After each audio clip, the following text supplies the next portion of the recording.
अस्मद्गुरुभ्यो नमः। अस्मत्परम गुरुभ्यो नमः। अस्मत् सर्वगुरुभ्यो नमः। श्री राधा कृष्णाभ्यां नमः। श्रीमते रामानुजाय नमः। लंबोदरं परम सुंदरमेकदंतं पीतांबरं त्रिनयनं परमं पवित्रम् उदयादिवाकरनिभोज्वल कांति कांतम विघ्नेश्वरं सकल विघ्नहरं नमामि।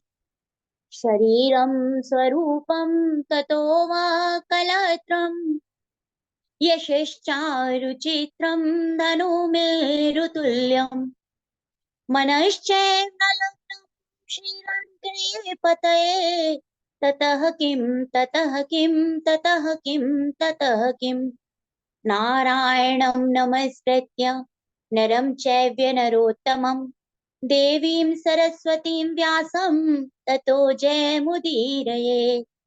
जयतु देवो देवकी नन्दनोऽयं जयतु कृष्णो वंशी प्रदीपः। जयतु मेघश्यामलः कोमलांग जयतु पृथ्वी भारिनाशो मुकुन्दः।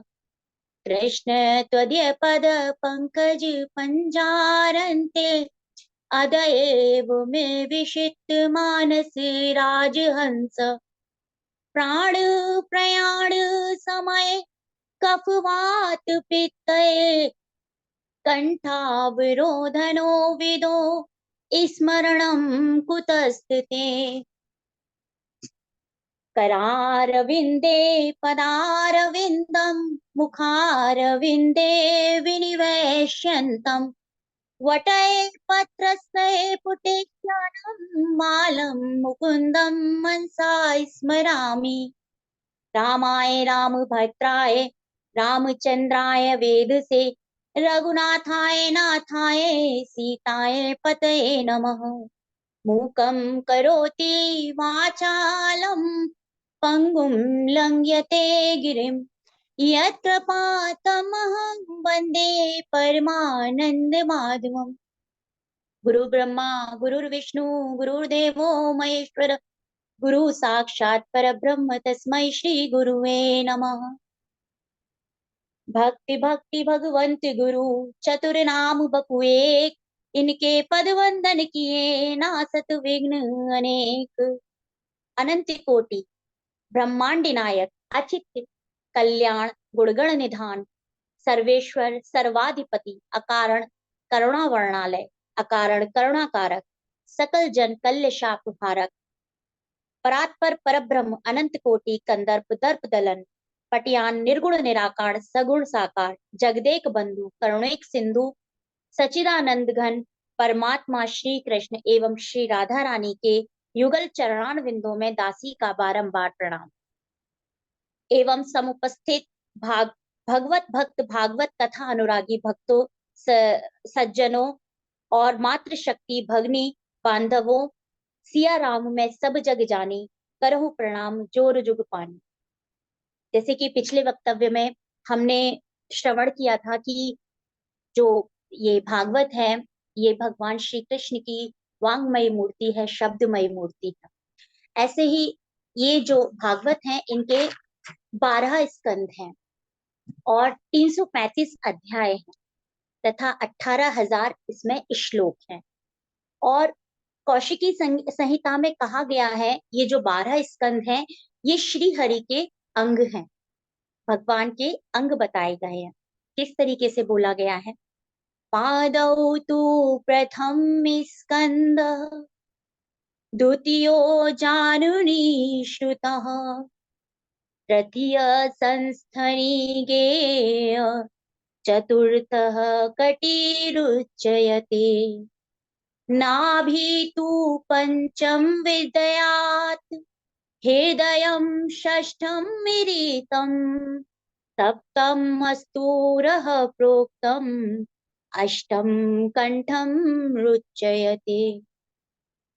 स्कंधस्तु नवमः स्कंद दशमो मुखभिरीतम् कर्णाक्षं नासिकायुक्तं सर्वार्थे परिपूरितम् स्कन्दस्तिस्रुत्रमागं द्वादशं ब्रह्मस्कन्धम् एवं भागवतं शास्त्रम विष्णुमूर्ति प्रकीर्तिनम्। अर्थात जो प्रथम स्कंद है वो श्री हरि के चरण हैं, द्वितीय स्कंद भगवान के घुटने हैं, तृतीय स्कंद जंघा है और चौथा स्कंद कमर है, पांचवा स्कंद नाभि है तथा छठवां स्कंद जो है वो छाती है, आठवां कंठ है, नवां स्कंद कंधा है और 10वां स्कंद जो है उनका मुखमंडल है जो कि नासिका और आंख से युक्त है।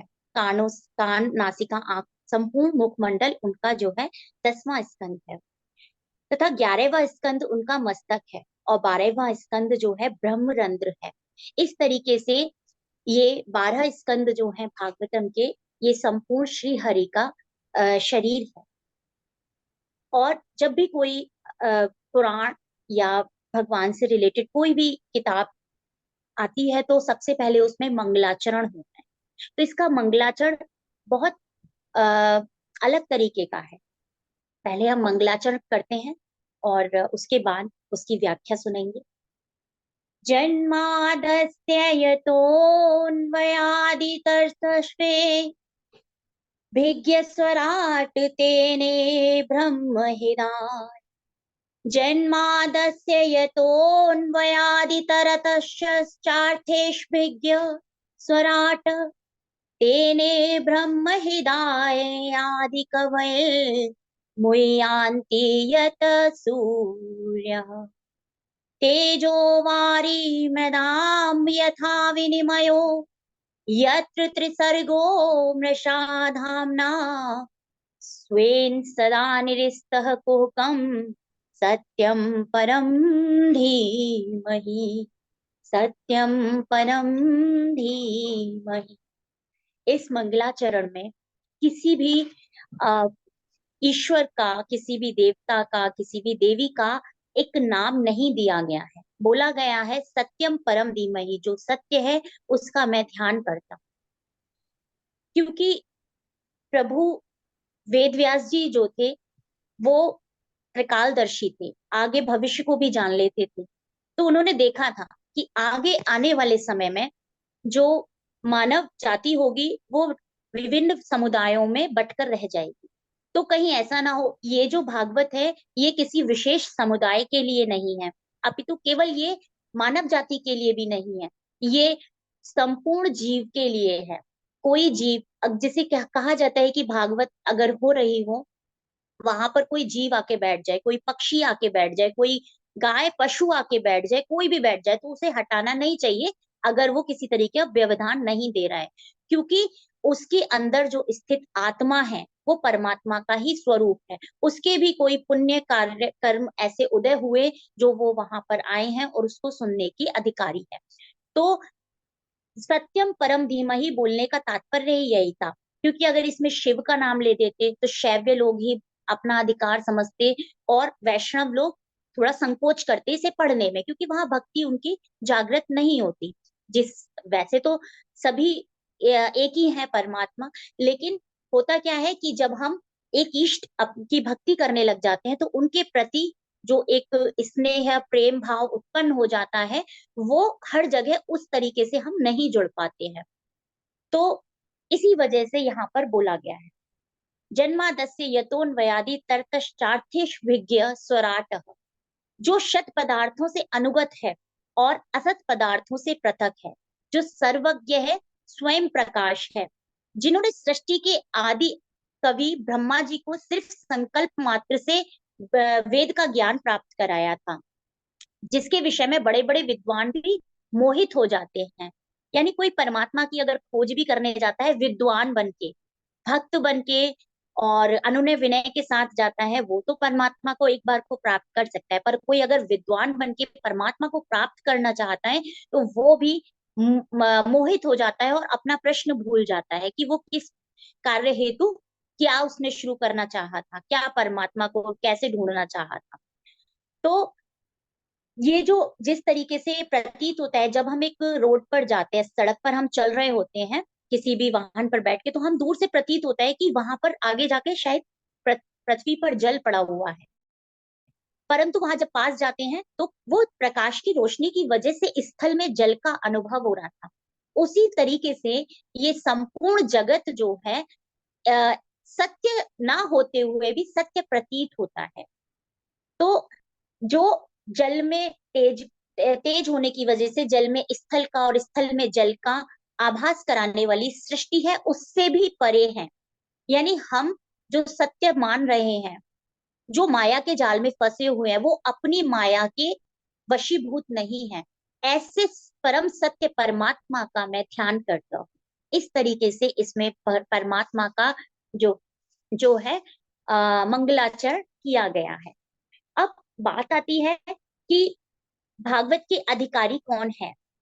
तो परोत्कर्षा सहनम न इति मत्सर्य, जो दूसरों से के लिए मात्सर्य भाव नहीं रखता है, जो दूसरों से जलन नहीं करता है। देखिए, एक बार को अगर हमें भागवत समझ में नहीं आती है और हम वहां बैठ गए हैं, तो कुछ समय बाद कृपा होगी, भगवान का पता नहीं कौन सा चरित्र, भगवान के भक्तों का पता नहीं कौन सा चरित्र हमारे दिल को छू जाए और भक्ति माता हमारे हृदय में प्रकाशित हो जाए। परंतु यदि अगर हम गंदे विचारों के साथ भागवतम में बैठे हैं, तो यकीन मानिए कि भागवत की कभी भी हमारे ऊपर कृपा नहीं हो। तो मात्सर्य भाव से परे जो है, वही भागवतम के अधिकारी हैं। कहने का तात्पर्य ये है। अब देखिए, जिस तरीके से अम, भा, भा, भगवान श्री कृष्ण को उसने धृतराष्ट्र ने भी देखा था और दुर्योधन ने भी देखा था, परंतु उन्होंने उसमें ईश्वर के, परमात्मा के, भगवान श्री कृष्ण में दर्शन नहीं किए थे। तो वैसे ही अगर कोई गंदे भाव के साथ, गंदे विचारों के साथ, मलिनता के साथ भागवत में बैठता है, भागवत कथा का श्रवण करता है, तो भागवत का दर्शन, उसे जो सत्य उसका कार्य है, वो कभी भी पूर्ण नहीं होगा। जो भागवतम प्रदान करती है ज्ञान भक्ति, वो उसको कभी नहीं मिलेगा। वहां बैठना एक अलग बात है, लेकिन पूर्णता के साथ बैठना। जिस तरीके से हमारे नियम है कि हमें मंदिर अगर जाना है तो अपने तन को बिल्कुल अच्छे से निर्मल करके, स्वच्छ करके, तब हमें वहां मंदिर जाना है। वैसे ही भागवतम अगर हमको सुनना है, भागवत हमको सुनना है, तो अपने मन की जितनी भी मलिन भाव है, विचार है, मात्सर्य भाव है, या कोई भी, क्योंकि हम अपने आप को बहुत अच्छे से जानते हैं। पर अफसोस इस बात का है कि हम प्रदर्शन ज्यादा करते हैं, स्वदर्शन कम करते हैं। प्रदर्शन यानी दूसरे लोगों के गुण अवगुणों को विवेचना हम अपने ज्यादा करते हैं, और बजाय अपने गुणों की विवेचनाएं हम कम करते हैं। हालांकि हम जानते हैं कि हमारे अंदर क्या गुण है, क्या अवगुण। तो उन गुण अवगुणों का ध्यान रखते हुए अवगुणों को दूर कर कर हमें भागवतम सुनने के अधिकारी है। अब बात आता है कि इसके संबंध क्या है। कभी हमने सुना कि हमारे पास पड़ोस में भागवत होने जा रही है, और अगर हमारे मन में ये भाव आ गया कि अगर हम पे वक्त नहीं है, लेकिन हम समय जरूर निकालेंगे, भागवत में क्या चर्चा चलेगी, हम चाहे एक दिन जाएं लेकिन जाएंगे जरूर। इस तरीके का अगर भाव आपके मन में आ गया, तो समझ लीजिए कि भगवान की आपके ऊपर कृपा हुई है। ये जो भाव आपके मन में, भाव का अंकुर आपके मन में जो फूटा है, ये प्रभु की कृपा से ही फूटा है। ये उन्हीं के ही जो है कुछ इशारा है वहां बुलाने का। तो जैसे ही आप भागवत सुनने का, श्रवण करने का मन में भाव लाते हैं, तुरंत श्री हरि आपके मन में आकर विराजमान हो जाते हैं। ये संबंध है भागवत का भक्त के साथ में। आप किसी ने ये सोचा कि भागवत तो हम कितनी बार हमारे शहर में हुई है, कभी हम अपने रिश्तेदारों में सुने हैं, कभी हम अपने पास पड़ोस में भी सुने हैं, वही सब कहानियां होती हैं, भागवत हमें बार बार क्यों सुननी चाहिए। तो देखिए, एक एक होता है सुख और एक होता है आनंद।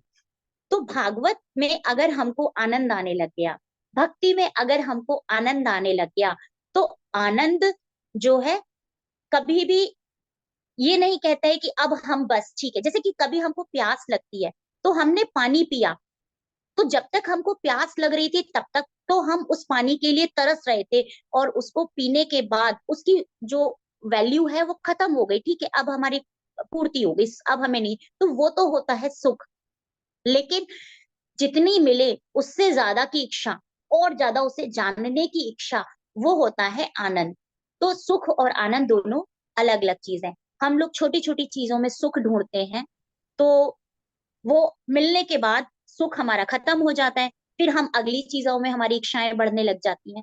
तो भक्ति में आनंद होना चाहिए, सुख नहीं होना चाहिए। तो कहा गया है कि भागवतम कब सुनना चाहिए, कैसे सुनना चाहिए, कितनी बार सुनना चाहिए। तो बोला गया है महापुरुषों ने, निगम कल्प तरो गलितम फलम सुख मुखाद मृद द्रवम संयुक्तम पिबत भागवतम रसमालयम मुहुरहो रसिका भुवु भावुका। अर्थात ये वेद रूपी वृक्ष का जो पूर्ण परिपक्व फल है, शुकदेव जी, यानी कहा जाता है ना कि कोई भी फल है अगर उस पे कोयल ने या तोते ने चोंच लगाई है उस फल में, तो वो अतिशय मीठा है।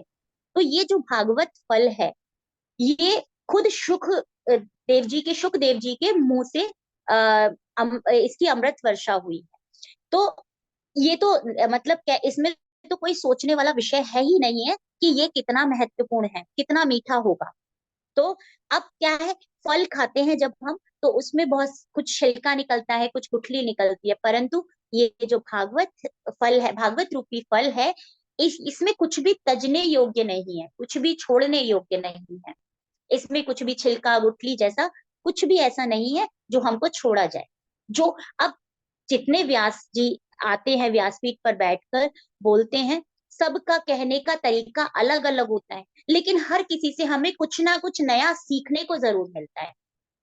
हर कोई जो है 18,000 श्लोक की तो विवेचना नहीं कर सकते हैं इतने कम समय में, परंतु जब जितनी बार हम सुनेंगे तो पता नहीं कौन से श्लोक के भाव से कौन सी अच्छा आनंद हमको प्राप्त हो। तो जो है इसका कोई भी समय नहीं है, आप जितनी बार चाहें उतनी बार हमको ये सुनना चाहिए, भागवतम का रस पान करना चाहिए। अब आजकल सुनने में बहुत आता है, लोग बाग क्या कहते हैं कि अरे अभी तो धर्म, हमारा काम ही धर्म है, कर्म ही हमारी पूजा है, ये सब बड़े बूढ़ों का काम है, और अभी क्या है स्वर्ग में जाके सुन लेंगे, अपने परिवार को अच्छे से चलाएं, यही बहुत अच्छी बात है। तो जो लोग ऐसा सोचते हैं कि ये बुढ़ापे में करने योग्य कर्म है, तो पहली बात तो ये है कि हमको नहीं पता कि कौन सी सांस हमारी अंतिम सांस होगी, कि कौन सा समय हमारा आखिरी समय होगा इस पृथ्वी पर। पहले तो हम ये नहीं जानते, कोई भी निश्चित नहीं है, तो हम कैसे देख सकते हैं कि हम बुढ़ापे में हमको ये सौभाग्य प्राप्त होगा कि हम इसे पढ़ पाए। दूसरा, कि अगर शुरू से हम जिसमें मन लगा लेते हैं, बुढ़ापे तक क्या, मरने हमारा जो अंतिम समय होता है ना, उस तक हमारा मन उसी में ही अटका रहता है। जो हम शुरू में, आगे हम जो जड़ भरत जी हैं उनकी कथा का भी श्रवण करेंगे, उसमें यही आया है कि लास्ट समय में उनका जिसमें मन अटका था एक हिरणी के बच्चे में, और अंतिम समय में जब वो अपने प्राण त्याग रहे थे उसे ही याद कर रहे थे। तो ये जो हम प्रैक्टिस कर रहे हैं, हम डेली थोड़ी थोड़ी पूजा क्यों करते हैं, डेली हम थोड़ा थोड़ा भगवान जी को स्मरण क्यों करते हैं, कि भाई हमारे अंदर जो आत्मा है, जो परमात्मा का स्वरूप है, वो पुष्ट रहे, तुष्ट रहे, रुष्ट ना रहे। तो बस अब क्या होता है ना कि कुछ लोग तो अपने ऐसे भक्त होते हैं तामसी प्रवृत्ति के, कुछ लोग होते हैं राजसी प्रवृत्ति के, जो सिर्फ मोह माया के लिए मांगते हैं कि हमारा ये बिजनेस अच्छा चले, वो बिजनेस अच्छा चले। कुछ निष्काम भक्त होते हैं जिनको कोई मतलब नहीं है, सिर्फ उनको भक्ति करके ही संतुष्टि मिलती है, तो तरह तरीके के भक्त हैं। ठीक है, तो ये जो सोचने वाली बात है कि बुढ़ापे में जाकर हम करेंगे, बहुत ही गलत है। एक छोटा सा दृष्टांत मैं यहाँ देना चाहूंगी। एक बार एक अम्मा थी, वो मंदिर में प्रतिदिन जाया करती थी, दीप प्रज्वलित करती थी और भगवान से कहती थी, भगवान मुझे अपने बैकुंठ ले चलो, भगवान मुझे अपने बैकुंठ ले चलो।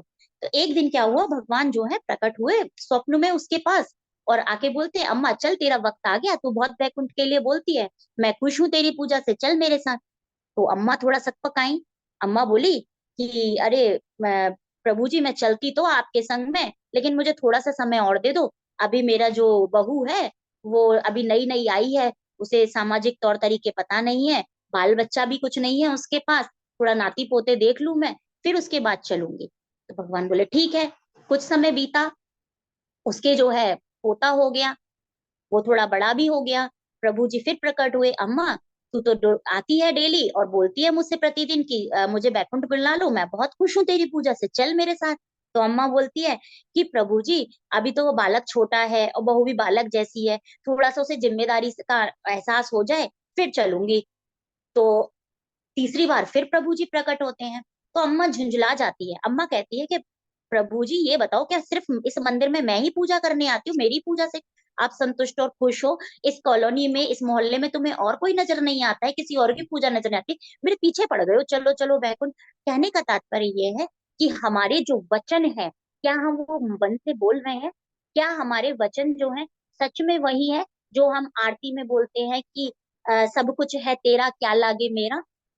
क्या सच में ऐसा होता है? अगर ऐसा होता है तो भक्ति सच में सच है। लेकिन अगर हमारे वचन अलग हैं और मन के कर्म अलग हैं, मन और वचन दोनों अलग अलग रास्तों पर जा रहे हैं, इसका मतलब ये है कि हम खुद के साथ में बहुत बड़ा धोखा कर रहे हैं। हम हमारे अंदर जो परमात्मा का स्वरूप है, आत्मा रूपी, उसको उसके साथ भी ना बहुत ज्यादा कहना चाहिए कि अन्याय कर रहे हैं। तो लास्ट समय में भी हमारा, अंतिम क्षण में भी हमारा मन वहां लगता है जहां पर हमको शुरू से हमने उसमें प्रैक्टिस करी है। अगर हमने प्रैक्टिस अपने साथियों को खुश करने में करी है, अपने सामाजिक संबंधों को निभाने में करी है, तो मरते वक्त में वही याद आएंगे। हमने अगर जो है अपने बच्चों में लगन लगाई है, तो मरते वक्त पे बच्चे ही याद आएंगे। ईश्वर को याद करना बहुत कठिन हो जाता है मरते वक्त पर। अब किसी ने कहा कि स्वर्ग में जाके सुन लेंगे, तो क्या बताया गया है भागवत में बहुत सुंदर सा कि स्वर्गे सत्य च कैलाशे बैकुंठे नास्तयम रसः अतः पिबन्तु सबदाज्ञा या मुयंच कहि चित्तम। कहने का तात्पर्य है कि ये जो भागवत रस है, ये ना स्वर्ग लोक में मिलता है, ना ब्रह्म लोक में मिलता है, ना ये कैलाश में मिलता है, और तो और ये बैकुंठ में भी नहीं मिलता है। ये सिर्फ और सिर्फ पृथ्वी पर ही सुलभ है। यानी हम बहुत ही सौभाग्यशाली है कि हम पहले तो पृथ्वी पर आए, उसमें भी हम मनुष्य योनि में आए, उसमें भी हम सनातन धर्म में आए, और फिर उसमें भी हमको जो है भागवत सुनने का सौभाग्य प्राप्त हुआ। तो कितने हमने पुण्य कर्म, कितने योनियों में हमने पुण्य कर्म कमाए होंगे, तब ये हमको सौभाग्य प्राप्त हुआ है। तो इसको कभी भी, आपको जब भी भागवत सुनने को मिले, वो समय नहीं गंवाना चाहिए, उसको नहीं छोड़ना चाहिए, और ये भागवत रूपी फल का रसपान जरूर करना चाहिए। ठीक है। इसके बाद ये जो भागवत है, ये कहाँ पर बोली जा रही है? अच्छा, यहाँ पर भागवत जो हम पढ़ रहे हैं, ये 3 जगह हो रही है।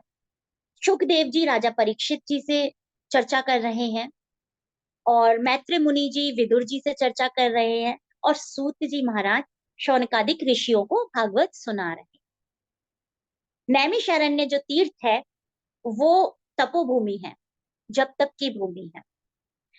वहां पर ऋषि मुनि इकट्ठे हुए, बैठे, और उन्होंने जो है 1000 सत्र का दीक्षा ली, और कहा कि हम यहाँ पर तप करेंगे। तो जो समय बच जाता था, अब इसमें क्या करें, तो हमें हरि चर्चा करनी है। अच्छा, नैमिषारण्य जो तीर्थ है, ये कोई साधारण जगह नहीं, इसके लिए भी ऋषियों ने ब्रह्मा जी से आशीर्वाद लिया था इस भूमि को प्राप्त करने का, कि आने वाले समय में जो है इतना अधर्मियों का अधर्म बढ़ जाएगा, इतने ऐसे कलयुग आने वाला है कि पूजा करना, भगवान को याद करना मुश्किल हो जाएगा। तो हम जो है ऋषि मुनि कहाँ जाकर तपस्या करेंगे? तो बोला गया है, नैमिषे निमिष क्षेत्रे ऋषय शौनकादय तत्रम स्वर्गाय लोकाय सहस्र सम्मासत। तो शौनकादि ऋषि सभी ब्रह्मा जी के पास गए, और उन्होंने इस तरीके का अपना प्रस्ताव रखा, अनुनय विनय किया ब्रह्मा जी से कि आने वाले समय में हम किस तरीके से जो है तप और जप कर पाएंगे। तब ब्रह्मा जी ने अपना चक्र फेंका और कहा कि ऋषियों से बोले कि ये चक्र जहां जाकर गिरे वही आपकी तपोभूमि बनेगी। तो उस जगह का नाम ये नैमिषारण्य तीर्थ पड़ा। और वहां आकर ऋषियों ने जो है 1000 में पूर्ण होने वाले सत्य की दीक्षा ली। अब ऋषियों ने जो शौनकादि ऋषि थे इन्होंने सूत जी महाराज जी से प्रश्न किए कि देखिए ऋषि मुनि तो पहले से ही जो है भक्ति में है, जप तप कर रहे हैं। लेकिन ऋषि मुनि जो होते हैं, जो गुरुजन होते हैं, जो संत लोग होते हैं, वो अपने लिए कुछ नहीं मांगते। वो भविष्य को के ज्ञाता होते हैं। वो भविष्य में आने वाली जो जनरेशन होती है, पीढ़ी होती है, उसके लिए सोचते हैं। जैसे कि दादाजी अगर घर में एक छोटा सा पेड़ लगा रहे हैं, क्या वो उस फल को प्राप्त कर पाएंगे, उसके फल खा पाएंगे? नहीं। लेकिन उनको इस बात में खुशी मिलेगी कि वो फल मेरे पोते और नाती खाएंगे। वैसे ही जो संत लोग होते हैं, ऋषि लोग होते हैं, मुनिजन होते हैं, ये मानव जाति के कल्याण हेतु ही प्रश्न इन्होंने किए हैं।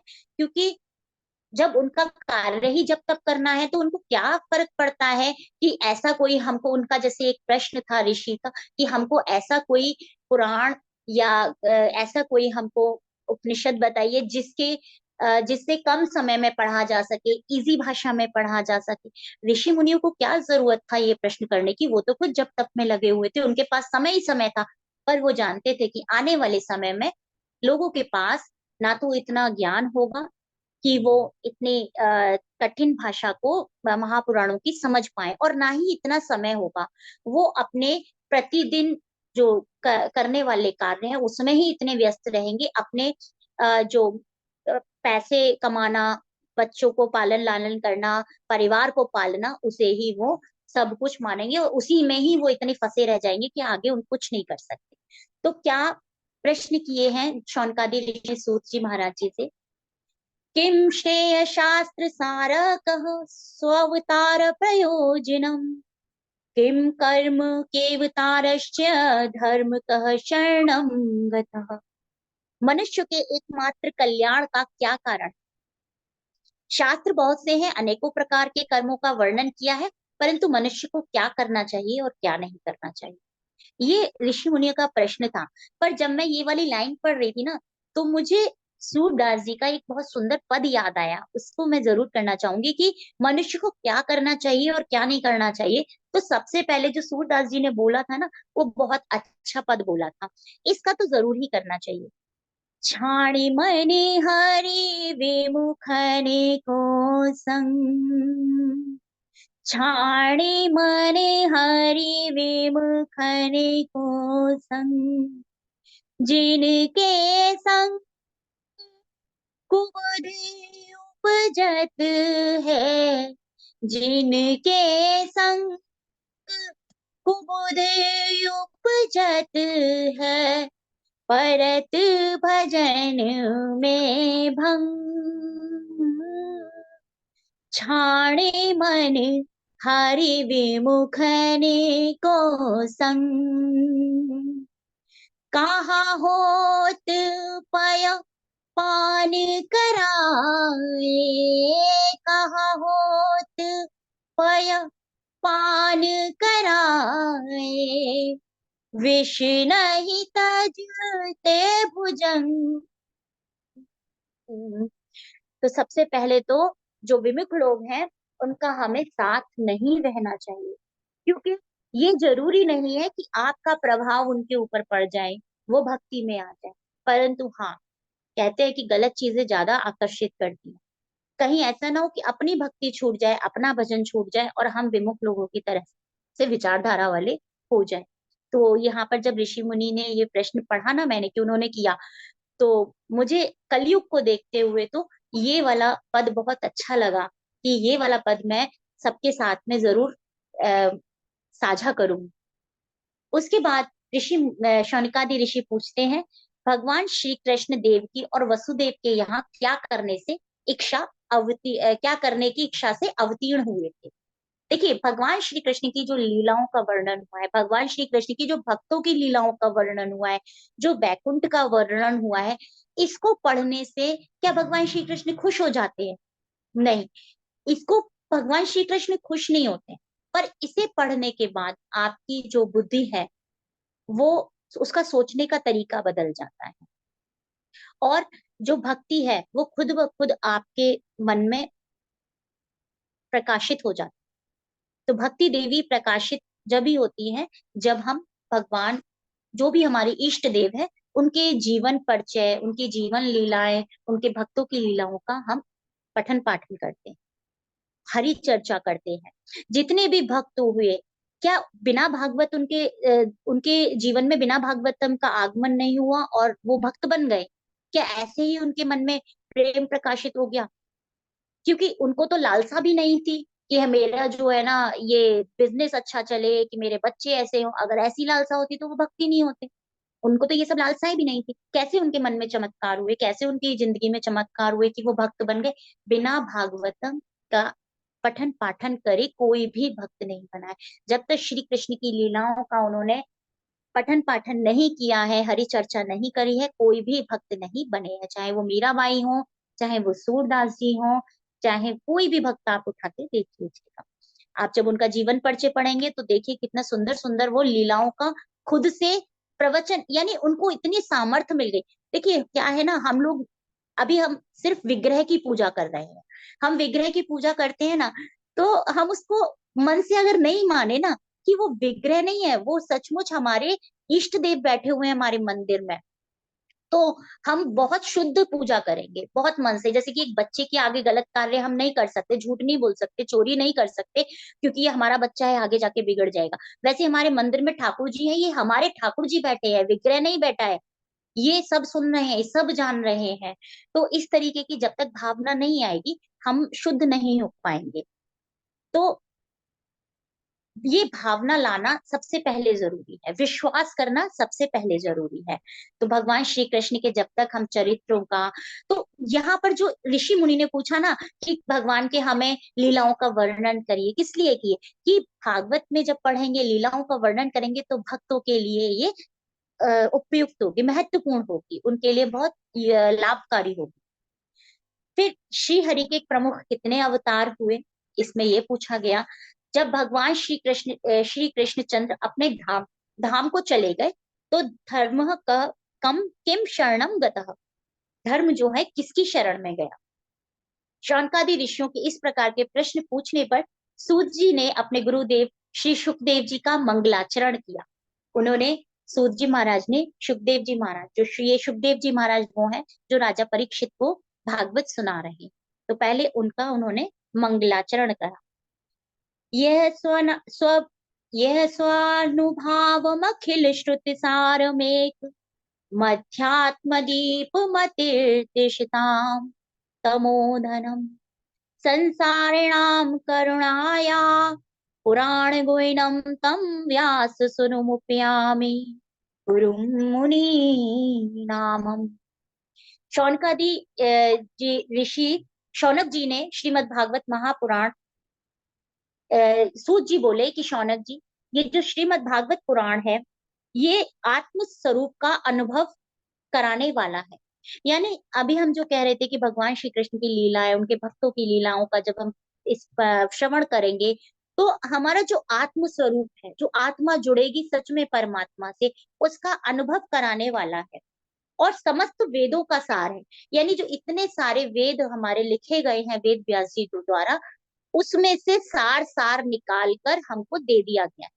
जैसे कि बच्चा है, वो कोई कभी अगर चाहता है कि उसे मान लीजिए काशी फल की सब्जी पसंद नहीं है, उसे भिंडी की सब्जी पसंद नहीं है, लेकिन माता को तो खिलानी है, क्योंकि माता जानती है कि अगर मेरा बच्चा ये सब्जियां नहीं छोड़ छोड़ देगा, केवल आलू आलू खाएगा, या केवल कोई एक उसकी फेवरेट सब्जी है वही खाएगा, तो उसको पूरी तरीके से पूर्ण रूप में पोषण नहीं मिलेगा। तो माता क्या करती है, एक नई डिश तैयार करती है कि ये मैंने मिक्स सब्जी बना दी है, या ये मैंने एक अच्छी सी चाउमीन तैयार कर दी, उसमें बहुत सारी मैंने भाजी डाल दी है। तो उसका माता का जो खिलाने का तात्पर्य क्या है कि सारे पोषक तत्व तो मेरे बच्चे तक पहुंच। वैसे ही वेद व्यास जी ने भी यही किया था कि जो मैंने इतने 18 पुराण लिखे हैं, ये मेरे बच्चे, आगे आने वाले जो मानव जाति है नहीं पढ़ पाएगी। तो और ये बहुत उनके जानने से परे होगा, ज्ञान से परे होगा। तो उन्होंने क्या करा, सबका सारे पुराणों का सार सार निकाल कर अपने बच्चों के लिए रखा, हम बच्चों के लिए रखा, जिसे पढ़ना सुनना बहुत आसान हो गया। और ये जब हमें आत्मज्ञान आत्म साक्षात्कार हो जाता है तो इस संसार रूपी सागर से भव पार होना बहुत आसान हो जाता है, हमें देहानुभाव नहीं रहता है। तो अभी क्या है, देखिए कुछ भक्त ऐसे होते हैं जो जप तप करते हैं, और जप तप करने के बाद ब्रह्म का दर्शन करते हैं अपने ही अंदर, ब्रह्म स्वरूप का दर्शन करते हैं अपने अंदर। और कुछ भक्त ऐसे होते हैं भाई, जप तप करना नहीं जानते, ध्यान साधना करना नहीं जानते, वो लीलाएं श्रवण करते हैं, कीर्तन करते हैं, भगवान के भजन करते हैं, तब जो है वो हर किसी में ब्रह्म के दर्शन करते हैं। यानी हर कोई उनको वैष्णव संत जो है भगवान की मूर्ति प्रतीत होता है, कि वैष्णव की सेवा करना मेरे प्रभु की सेवा करना है। तो ये दो तरीके के बच्चे हैं, ठीक है। अब ये जो हमारे प्रभु जी हैं, परमात्मा है, अब ये है तो हमारे पिता परमात्मा, इनके लिए तो सब बच्चे बराबर हैं। अब जो बच्चे ध्यान और तप करना नहीं जान रहे हैं वो बच्चे तो पीछे रह जाएंगे। तो हमारे परमात्मा ने ही, वो निर्गुण निराकार भी है और सगुण साकार भी। कितना मतलब सुनने में लगता है, हालांकि अतिशयोक्ति नहीं है, पर देखा जाए तो ये कितना मतलब, जो सगुण है वो निर्गुण कैसे हो सकता है, जो निर्गुण है वो सगुण कैसे हो सकता है। देखिए, जिस प्रकार एक बालक जब पेड़ से ना आम तोड़ने का प्रयास करता है, लेकिन वो उस आम तक पहुंच नहीं पाता है, फिर क्या होगा, कुछ टाइम बाद, कुछ समय बाद वो आम पकेगा, उसमें रस आएगा, वो भारी हो जाएगा और उस पे आम लगेंगे, और वो भारी होने की वजह से डाली झुक जाएगी और नीचे आ जाएगी, और वो बालक बहुत आसानी से उस आम को पकड़ सकता है, उस आम को तोड़ सकता है। इसी तरीके से प्रभु जी जो है भक्तों के प्रति प्रेम के रस से जब भर जाते हैं, जो निर्गुण निराकार है ना, जब भक्तों के प्रेम के रस से भर जाता है, अपने बालक के प्रेम के प्रति प्रेम उसका उत्पन्न हो जाता है, तो वो इतना हमारे लिए इजी हो जाते हैं हमारे प्राप्त करना, कि उस बालक के लिए उस फल को तोड़ना इतना आसान हो गया, क्योंकि उसमें मीठा रस भर चुका था। वैसे ही हमारे जो निर्गुण निराकार परमात्मा है, प्रेम रूपी रस से इतना भर गए कि उनको साकार होना पड़ा। क्या भगवान ने जो जितने भी अवतार लिए वो राक्षसों को मारने के लिए लिए थे? राक्षसों को मारना तो भगवान के लिए बहुत आसान था, वो राक्षसों को मारने के लिए नहीं आए थे, वो भक्तों के प्रेम के वजह से आए थे पृथ्वी पर, भक्तों का प्रेम पाने, प्रेम देने और प्रेम लेने के लिए आए थे। राक्षसों को तो वो वहां बैठे बैठे आराम से मार सकते थे, मारने की भी जरूरत नहीं है, राक्षसों के तो कर्म ही उनके लिए उनके दुश्मन के समान होते हैं। तो जितने भी अवतार हुए प्रभु के, वो भक्तों के प्रेम के वशीभूत होकर ही हुए। यहाँ तक कि माता यशोदा, नंद बाबा ने भी पहले तपस्या करी थी कि मैं आपके जैसा पुत्र चाहती हूँ, मैं आपको ही पुत्र के रूप में चाहती हूँ, इतनी कठोर तपस्या की थी कि उनके शरीर में दीमक तक लग चुकी थी और उनको उस शरीर का होश नहीं था। माता ने खुद से अपने शरीर को छोड़ना, कि वायु से प्रार्थना करी कि सांस आप अब आना बंद हो जाइए, कि ये जो है मेरी दृष्टि खत्म हो जाए, अपने तन का खुद त्याग करना करा। तब जो है ना, इतना मतलब कठिन तपस्या करने के बाद भगवान श्री कृष्ण मैया यशोदा